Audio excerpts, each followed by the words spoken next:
Hello friends, welcome to my legal code again. I am Ashu Arlwania. Indian polity and governance one liner form में जो हम कर रहे थे उसमें 19 लेक्चर्स को हम कर चुके हैं। आई बटन पर जाइए, क्लिक कीजिए और उन वीडियोस को देख लीजिए फॉर बेटर अंडरस्टैंडिंग। आज 20th लेक्चर को हम करेंगे जो कि मैंने आपको बताया था सुप्रीम कोर्ट का होगा दूसरा पार्ट, मतलब कि उच्चतम न्यायालय का भाग 2। इसी के बारे में हम डिस्कस करेंगे, लेकिन उससे पहले आप हमें फॉलो कर सकते हैं इंस्टाग्राम, फेसबुक, ट्विटर व टेलीग्राम पर। बस आपको सर्च करना है माई लीगल कोड और उसे सब्सक्राइब करना है। आप इस लेक्चर का पीडीएफ भी डाउनलोड कर सकते हैं टेलीग्राम से। डायरेक्टली कनेक्ट कीजिए हमारी वेबसाइट के थ्रू, दैट इज www.mylegalcode.com। व किसी भी कंफ्यूजन के लिए 24/7 WhatsApp us. The number is 9990544440। तो चलिए शुरू करते हैं हम आज का टॉपिक, जो है द सुप्रीम कोर्ट पार्ट 2, मतलब कि उच्चतम न्यायालय का भाग 2। पॉइंट नंबर 1, देखिए जुडिशियल रिव्यू, इसका मतलब होता है न्यायिक पुनरावलोकन। सबसे पहले बताना चाहूंगा आपको, पीछे के लेक्चर्स में भी मैंने बताया है कि भारत के संविधान और अमेरिका के संविधान में जो कॉमन बातें हैं, जितनी भी कॉमन जो प्रोविजंस हैं, उनमें से एक कॉमन प्रोविजन है, वो है जुडिशियल रिव्यू का। मतलब कि दोनों देशों के संविधान में जुडिशियल रिव्यू है, न्यायिक पुनरावलोकन की व्यवस्था है। अब ये होता क्या है, आप सब जानते हैं कि हमारे देश में कानून कौन बनाता है? विधायिका।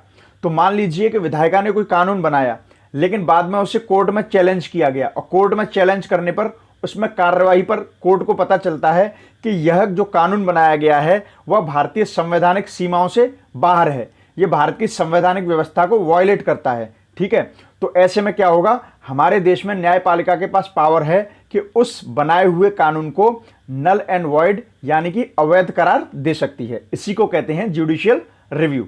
नेक्स्ट देखिए, हमारे देश का जो संविधान है उसका एक आर्टिकल है, ठीक है, जो क्या करता है, कोर्ट्स जो होती हैं, कोर्ट्स को रोकता है कि वह विधायिका की जो प्रोसीडिंग्स चल रही है, मतलब कि पार्लियामेंट यानी कि संसद में जो भी कार्रवाई चल रही है उसकी इंक्वायरी ना करे। एक बार फिर बोलता हूं, भारतीय संविधान में एक अनुच्छेद में यह प्रावधान किया गया है कि हमारे देश में न्यायपालिका जो है, मतलब कि कोर्ट, इंक्वायरी नहीं कर सकती है संसद की प्रक्रिया की। संसद में अगर कोई भी प्रक्रिया चल रही है उसकी इंक्वायरी नहीं कर सकती है, उसको बाधित किया जाता है। किसके द्वारा? हमारे भारतीय संविधान के आर्टिकल 122, मतलब कि अनुच्छेद 122 के द्वारा। याद रखिएगा। नेक्स्ट आगे बढ़ते हैं। देखिए संविधान संशोधन अधिनियम, ठीक है, आपने संविधान संशोधन अधिनियम सुने ही होंगे, जिससे कि संविधान में चेंजेस किए जाते हैं। ठीक है, तो अगर कोई संविधान संशोधन अधिनियम है उसको गैर संवैधानिक, सुप्रीम कोर्ट के द्वारा उसे गैर संवैधानिक करार दिया जा सकता है। कब? वो तभी करार दिया जा सकता है कि अगर वह संविधान संशोधन राइट टू इक्वालिटी, मतलब कि समानता के अधिकार को भाग 3 में से हटा करके संविधान में कहीं और स्थापित करता है। अब इसको समझिए, मैं आपको समझाता हूं। देखिए, आपको पता है भाग 3 किससे संबंधित है? हमारे देश में जो संविधान का भाग 3 है वो है, मतलब भाग 3 जो है वो मौलिक अधिकारों से रिलेटेड है। किससे है? मौलिक अधिकारों से रिलेटेड। तो इसी में है राइट टू इक्वालिटी। ठीक है, तो समानता का अधिकार भी हमारा मौलिक अधिकार है। लेकिन अगर कोई भी संवैधानिक संशोधन ऐसा आता है जिसमें कि लोगों की समानता के अधिकार को वहां से पार्ट 3 में से हटाकर कहीं और रख देते हैं, तो ऐसा कोई भी संविधान संशोधन अधिनियम लागू नहीं किया जाएगा, अवैधानिक, असंवैधानिक कहा जाएगा। किसके द्वारा? उच्चतम न्यायालय के द्वारा। ठीक है, नेक्स्ट जुडिशियल रिव्यू, भारतीय संविधान में जो कि न्यायिक पुनरावलोकन की व्यवस्था है, वह किससे रिलेटेड है? देखिए, यह आधारित है रूल ऑफ लॉ पर, मतलब कि विधि के शासन पर। आप सबको पता होगा कि हमारे देश में शासन जो चलता है, कानून बना करके चलता है, विधि के द्वारा स्थापित करने के बाद शासन किया जाता है। तो अगर मान लीजिए जुडिशियल रिव्यू है, न्यायिक पुनरावलोकन की व्यवस्था है, वह देश में विधि का शासन है। इसीलिए तो यह व्यवस्था की गई है कि कानून किसी भी तरीके का गलत तरीके से ना बनाया जाए, जिससे कि शासन व्यवस्था में कोई प्रॉब्लम हो। ठीक है, तो जुडिशियल रिव्यू को आप कनेक्ट करके देखेंगे तो आपको पता चलेगा कि भारत के संविधान में न्यायिक पुनरावलोकन को इसलिए स्थापित किया गया है क्योंकि यह विधि के शासन पर आधारित है, मतलब कि देश में विधि का शासन स्थापित करने में मदद करता है। नेक्स्ट देखिए, आपको पता होगा, मैंने पहले भी एक बार बताया था कि भारत के संविधान में कभी कभी ऐसी सिचुएशन आ जाती है कि उसकी सही व्याख्या करने में बहुत दिक्कत होती है, उसको सही तरीके से इंटरप्रेट नहीं कर पाते हैं। तो याद रखिएगा कि भारत का उच्चतम न्यायालय इसके लिए अधिकार प्राप्त है। अगर कोई भी कंफ्यूजन है तो भारत का उच्चतम न्यायालय ही भारत के संविधान की व्याख्या करने के लिए अंतिम प्राधिकृत जगह है, लास्ट अथॉरिटी है। ठीक है, इससे आगे कुछ भी नहीं है। सुप्रीम कोर्ट ही डिसाइड करेगी कि कॉन्स्टिट्यूशन में अगर कोई प्रोविजन लिखा हुआ है तो उसका मतलब क्या है। आई होप आपको समझ में आया। नेक्स्ट, आर्टिकल 143 अनुच्छेद 143 वेरी इंपॉर्टेंट, याद रखिएगा कि भारत के राष्ट्रपति को यह सुविधा प्राप्त है कि वह, और आप कह सकते हैं सुविधा नहीं कहेंगे, पावर है, उन्हें राइट है कि वह जरूरत पड़ने पर कभी भी सुप्रीम कोर्ट उच्चतम न्यायालय से सलाह मांग सकते हैं। ठीक है, और इससे आगे का पॉइंट इसी से कनेक्टेड है, जिसमें कि देखिए भारत के संविधान का अनुच्छेद 143 है जो कि अलाउ करता है भारत के राष्ट्रपति को, और अनुच्छेद 143 का सब क्लॉज 1 इसके द्वारा क्या है कि अगर भारत के राष्ट्रपति को, आपको ये तो पता होगा कि सुप्रीम कोर्ट के जजेस को अपॉइंट करना, हाई कोर्ट के जजेस को अपॉइंट करना, ट्रांसफर करना, सब किसके हाथ में होता है? The president of India, Bharat के राष्ट्रपति के हाथ में होता है। तो ऐसे कंडीशंस में कि सुप्रीम कोर्ट में कौन कौन से जज को अपॉइंट करना चाहिए, हाई कोर्ट्स में किन किन जजों का ट्रांसफर करना चाहिए, मतलब जजों से रिलेटेड ट्रांसफर, अपॉइंटमेंट, प्रमोशंस, इन सारी चीज़ों से रिलेटेड अगर मान लीजिए भारत के राष्ट्रपति को सलाह लेनी है तो अनुच्छेद 143 के सब क्लॉज 1 में यह सुविधा दी गई है कि भारत के राष्ट्रपति इसके लिए सुप्रीम कोर्ट के चीफ जस्टिस यानी कि सुप्रीम कोर्ट में जाकर के सलाह ले सकते हैं। और एक बात मैं आपको बता देता हूं वेरी इंपॉर्टेंट, कि इस सलाह को भारत के राष्ट्रपति माने या ना माने यह उनकी डिस्क्रिशनरी पावर है, यह उनके स्वविवेक की शक्ति है। मतलब कि भारत के राष्ट्रपति पर दी हुई सलाह को मानने का दबाव नहीं डाला जा सकता, यह उन पर डिपेंड करता है, निर्धारित करता है कि वह सलाह को माने या ना माने। आई होप यहां तक बिल्कुल क्लियर। चलिए आगे बढ़ते हैं। देखिए, यदि उच्चतम न्यायालय का न्यायिक क्षेत्र, ज्यूरिसडिक्शन को बोलते हैं न्यायिक क्षेत्र, न्याय क्षेत्र मतलब कि जहां तक किसी भी पर्टिकुलर बॉडी, जैसे कि यहां पर सुप्रीम कोर्ट की बात कर रहे हैं, तो सुप्रीम कोर्ट का न्याय क्षेत्र कहां तक है, किस एरिया तक जाकर के सुप्रीम कोर्ट अपने मतलब उस केस के बारे में हियरिंग वगैरह या प्रोसीडिंग कर सकती है। तो वो दायरा जो होता है न्याय करने का दायरा, तो सुप्रीम कोर्ट का अगर जहां तक न्याय करने का दायरा है उस एरिया को बोलेंगे सुप्रीम कोर्ट का ज्यूरिसडिक्शन, मतलब कि उच्चतम न्यायालय का न्यायिक क्षेत्र। तो यहां पर यही बात चल रही है कि उच्चतम न्यायालय के न्यायिक क्षेत्र को अगर बढ़ाना है, मतलब कि संघ सूची जो है, संघ सूची में जो भी विषय हैं उनसे रिलेटेड कोई अगर मैटर आ जाता है और उस केस में मान लीजिए यह जरूरी हो जाता है कि उच्चतम न्यायालय का न्याय क्षेत्र बढ़ाया जाए, ठीक है, तो ऐसे केस में इस तरीके का ज्यूरिसडिक्शन सुप्रीम कोर्ट का बढ़ाने के लिए सिर्फ एक ही बॉडी ऑथोराइज्ड है, वो है द पार्लियामेंट ऑफ इंडिया। मतलब कि भारत की संसद कानून बना करके एक पूरी प्रोसीजर को फॉलो करते हुए, कानून बनाने का एक प्रोसीजर होता है ना, उस प्रोसीजर को फॉलो करते हुए कानून बना करके भारत की संसद चाहे तो उच्चतम न्यायालय का न्याय क्षेत्र बढ़ा सकता है। ठीक है, और खासकर कब, जब कोई भी मामला संघ सूची के विषय से संबंधित हो गया हो। यहां तक बिल्कुल क्लियर। अगला देखते हैं पॉइंट। देखिए, एडवाइजरी ज्यूरिसडिक्शन। ठीक है, मैंने आपको बताया था कि सुप्रीम कोर्ट की 3 ज्यूरिसडिक्शन होती हैं। ठीक है, ओरिजिनल, एपेलेट एंड एडवाइजरी। तो यहां पर बात चल रही है एडवाइजरी ज्यूरिसडिक्शन, मतलब कि सलाहकारी न्याय क्षेत्र के बारे में। तो इनसे रिलेटेड जो 2 स्टेटमेंट्स हैं उनको पढ़ते हैं।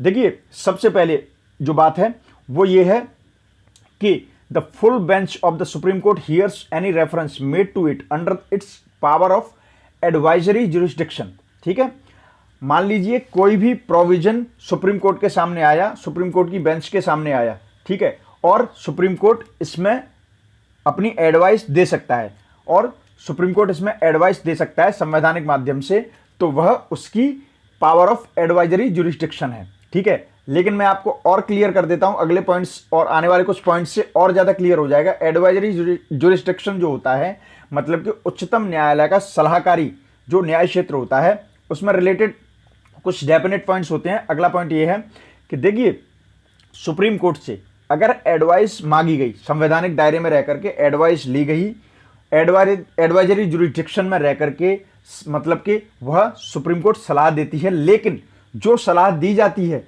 वह गवर्नमेंट पे बाइंड नहीं करती, मतलब कि वह बाध्य नहीं करती सरकार को कि वह माने या ना माने उस सलाह को। ठीक है, देखिए और अच्छे से समझ में आएगा आपको अगले पॉइंट में।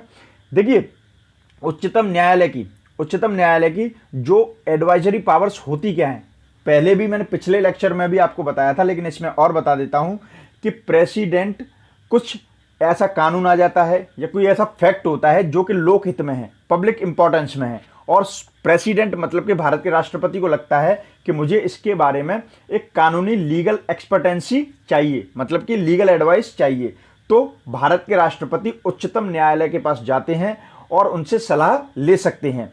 इसी को कहते हैं उच्चतम न्यायालय की एडवाइजरी पावर्स या एडवाइजरी ज्यूरिसडिक्शन।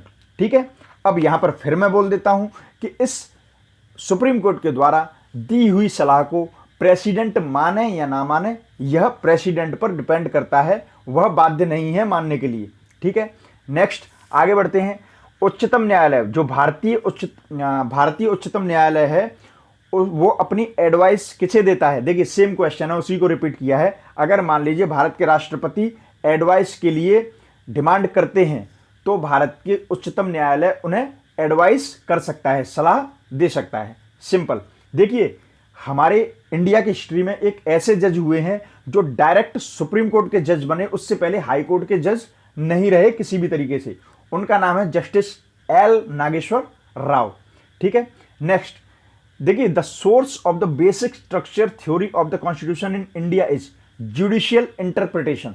ठीक है, तो देखिए बेसिक स्ट्रक्चर थ्योरी, भारत के संविधान की जो मौलिक संरचना का जो सिद्धांत आया था, वो जब न्यायिक तरीके से उसकी व्याख्या की गई तब यह सिद्धांत आया था। ठीक है, इसको आप वन लाइनर में याद रखिएगा, कभी कभी आ जाता है क्वेश्चन। ठीक है, मॉडरेट तरीके से या एवरेज फॉर्म में यह क्वेश्चन इंपॉर्टेंट बन जाता है।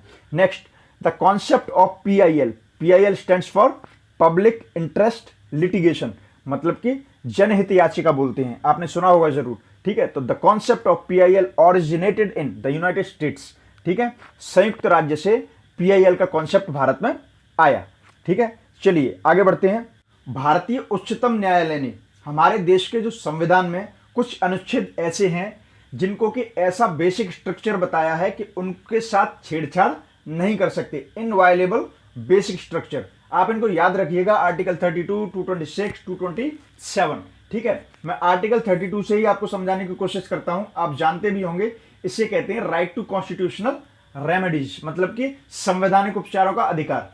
ठीक है, आपको पता होगा, it is very important additive information that doctor B R Ambedkar, मतलब कि भारत के जो माननीय थे doctor B R Ambedkar, Bhimrao Ambedkar ji जो थे, उन्होंने आर्टिकल 32 को heart and soul of the constitution कहा था, मतलब कि संविधान का शरीर व आत्मा, मतलब कि हृदय और आत्मा किसे कहा था? आर्टिकल 32 को। तो जब भी डॉक्टर बी आर अम्बेडकर के संदर्भ में कभी भी पूछा जाए who said the heart and soul of the constitution of article 32, तो वो कौन है? Doctor B R Ambedkar. ठीक है, यहां तक क्वेश्चन कैसे भी आए आप समझ लीजिएगा। और ये तीनों के तीनों आर्टिकल्स हैं, यह इनवायलेबल बेसिक स्ट्रक्चर हैं according to the Supreme Court of India. ठीक है, नेक्स्ट देखिए, सुप्रीम कोर्ट के जज, मतलब कि उच्चतम न्यायालय के जज को अगर अपॉइंट किया जाना है तो उसके लिए क्या क्या क्वालिफिकेशंस होनी चाहिए, क्या क्या चीजें होनी चाहिए? भारत का नागरिक होना चाहिए सबसे पहले तो, और हाई कोर्ट में कम से कम 5 साल तक जज के पद पर रहा हो। इसके अलावा हाई कोर्ट में 10 साल तक उसने वकालत की हो, वकालत की प्रैक्टिस की हो। और इसके अलावा जो वेरी इंपॉर्टेंट है वो है कि अगर भारत के राष्ट्रपति सोचते हैं कि कोई पर्सन एक बहुत ही जाना पहचाना और एबल डिजर्विंग कैंडिडेट है जज बनने के लिए, मतलब कि न्याय के क्षेत्र में बहुत अच्छी पर्सनैलिटी है, बहुत ही चर्चित न्याय शास्त्री है, तो ऐसे में प्रेसिडेंट चाहे तो उसे अपॉइंट कर सकते हैं। ठीक है, नेक्स्ट देखिए, पूरा मैंने एक स्टेटमेंट दिया हुआ है जो कि एक तरीके का जब ओथ सेरेमनी होती है तो वहां पर बोलते हैं, तो ये जो लिखा हुआ है इसको कौन बोलता है? ठीक है, वो बोलते हैं the chief justice of India. जब भारत के जो मुख्य न्यायाधीश हैं शपथ लेते हैं तो उन्हें यही लाइंस को बोलना पड़ता है। और एक बात यह है कि यही कैग के लिए भी होता है, कंट्रोलर एंड ऑडिटर जनरल, मतलब कि नियंत्रक महालेखा परीक्षक के लिए भी यही होता है। आर्टिकल 148 जिसमें कि कैग के बारे में कहा गया है, इसे भी याद रखिएगा। ठीक है, नेक्स्ट देखिए, हाई कोर्ट और सुप्रीम कोर्ट, मतलब कि कुछ ऐसे कौन सी चीजें हैं जो उच्चतम न्यायालय और उच्च न्यायालय दोनों के ही न्याय क्षेत्र में आती हैं। वो होता है एनफोर्समेंट ऑफ फंडामेंटल राइट्स, मतलब कि मौलिक अधिकारों से संबंधित अगर कोई भी मामला है उनको हाई कोर्ट में भी ले जाया जा सकता है और सुप्रीम कोर्ट में भी ले जाया जा सकता है according to the situation.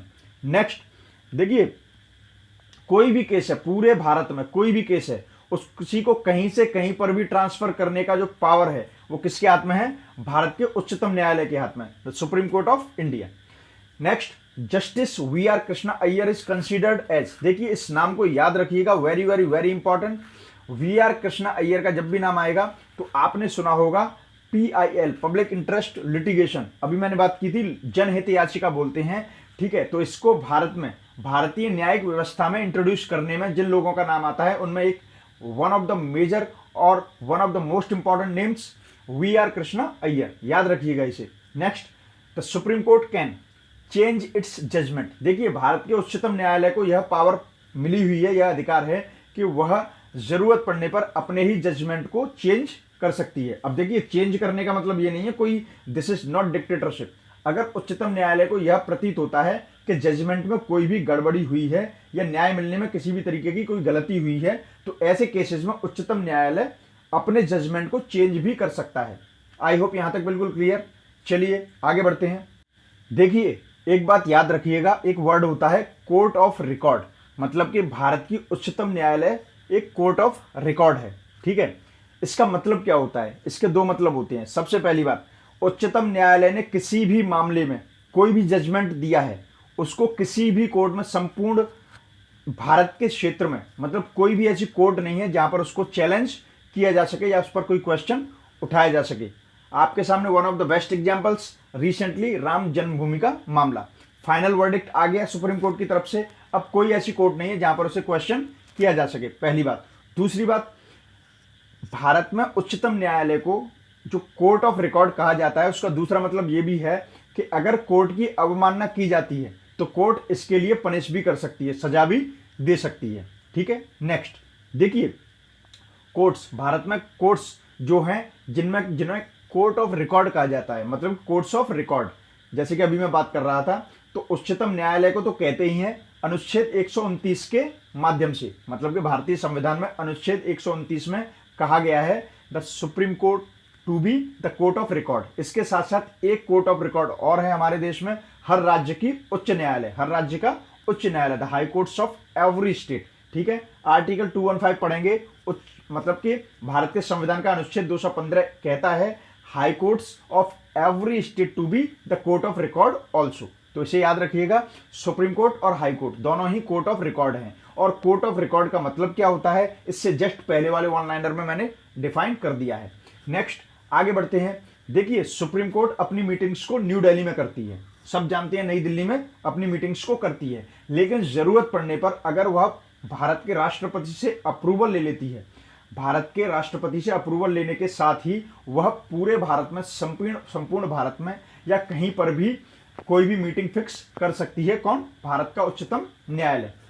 Next, TDSAT मतलब कि telecom dispute settlement and appellate tribunal judgements. ये एक ट्रिब्यूनल होता है जिसमें कि टेलीकॉम डिस्प्यूट्स, दूर संचार से रिलेटेड डिस्प्यूट्स को, विवादों को निपटाया जाता है। तो यहाँ के जजमेंट, अगर मान लीजिए यहाँ पर कोई भी जजमेंट आया है तो यहाँ के दिए हुए जजमेंट को सुप्रीम कोर्ट में चैलेंज किया जा सकता है, ठीक है, अगर आप सेटिस्फाई नहीं है या कोई भी सेटिस्फाई नहीं है तब।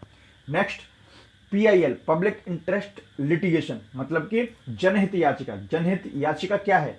जनहित याचिका एक तरीके का इनिशिएटिव है, मतलब कि न्यायिक इनिशिएटिव है। इनिशिएटिव मतलब न्याय के क्षेत्र में उठाया हुआ एक कदम है, ठीक है, PIL याद रखिएगा। Next, PIL can be filed मतलब कि जनहित याचिका को हम कहां कहां पर फाइल कर सकते हैं? उच्च न्यायालय या उच्चतम न्यायालय, इन दोनों में से कहीं पर भी। उच्च न्यायालय किसी भी स्टेट की हो सकती है और उच्चतम न्यायालय भारत का एक ही है, यहां पर हम PIL को दाखिल कर सकते हैं। Judicial activism in India is related to, देखिए जनहित याचिका मतलब कि PIL बोले तो पब्लिक इंटरेस्ट लिटिगेशन न्यायिक सक्रियता का एक उदाहरण है। भारत में न्यायिक सक्रियता मतलब कि न्याय के क्षेत्र में सक्रियता बढ़ाए जाने के लिए उठाया हुआ एक कदम है। नेक्स्ट, देखिए 2003 सितंबर 2003 में एक वर्डिक्ट आया था सुप्रीम कोर्ट का, भारतीय उच्चतम न्यायालय का एक वर्डिक्ट आया था जिसने कि भारत में समाज में महिलाओं के एक स्टेटस को और ग्लोरीफाई किया था और महिमा मंडित किया था और लेवल उसका बढ़ाया था हमारे समाज में महिलाओं का, ठीक है। तो बस यहाँ पर क्वेश्चन ये है कि सितंबर 2003 में ऐसा जजमेंट भारत के उच्चतम न्यायालय ने दिया था, जिससे कि भारतीय समाज में महिलाओं का एक स्टेटस और बढ़ा। ठीक है, इससे आगे बढ़ते हैं। भारतीय उच्चतम न्यायालय की समस्त कार्यवाही अंग्रेजी भाषा में होंगी। यह किसके द्वारा प्रावधान है? यह है भारत के संविधान मतलब कि कॉन्स्टिट्यूशन ऑफ इंडिया के article 348 IA clause I sub clause A. ठीक है, इसे याद रखिएगा। इससे ही निर्धारित होता है, आपने देखा होगा सुप्रीम कोर्ट में, उच्चतम न्यायालय में समस्त कार्यवाही अंग्रेजी भाषा में होती है। नेक्स्ट एंड द लास्ट, देखिए सुप्रीम कोर्ट ने एक केस में CBI मतलब कि central bureau of investigation, Hindi में बोलते हैं केंद्रीय अन्वेषण ब्यूरो, ठीक है, इसको बंद पिंजरे में एक तोते की तरह कहा। सुप्रीम कोर्ट ने, उच्चतम न्यायालय ने CBI को केज्ड पैरट मतलब कि बंद पिंजरे में तोते की तरह बोला। यह किस केस में बोला था? Colgate scam case. तो आपको पता होगा कोलगेट घोटाला हुआ था, उसी में सुप्रीम कोर्ट ने CBI को केज्ड पैरट कहा था। It's very very very important. तो यहां तक था ये दूसरा पार्ट उच्चतम न्यायालय का, सुप्रीम कोर्ट का सेकंड पार्ट और ओवरऑल 20th लेक्चर। एक बार फिर बोलूंगा, जितने भी लेक्चर्स नहीं देखे हैं एक बार आई बटन पर जाइए, क्लिक कीजिए for better understanding, watch all the videos. ठीक है, 21st लेक्चर मैं जल्दी ही अपलोड करूंगा, लेकिन उससे पहले आप वीडियोस को लाइक कीजिए, कमेंट कीजिए और शेयर जरूर कीजिए। चैनल को सब्सक्राइब कीजिए, डायरेक्टली कनेक्ट कीजिए हमारी वेबसाइट के थ्रू, दैट इज www.mylegalcode.com। और किसी भी कंफ्यूजन के लिए 24/7 WhatsApp us, the number is 9990544440। Thanks to subscribe for more videos. Stay tuned. My Legal Code. Good luck and bye bye.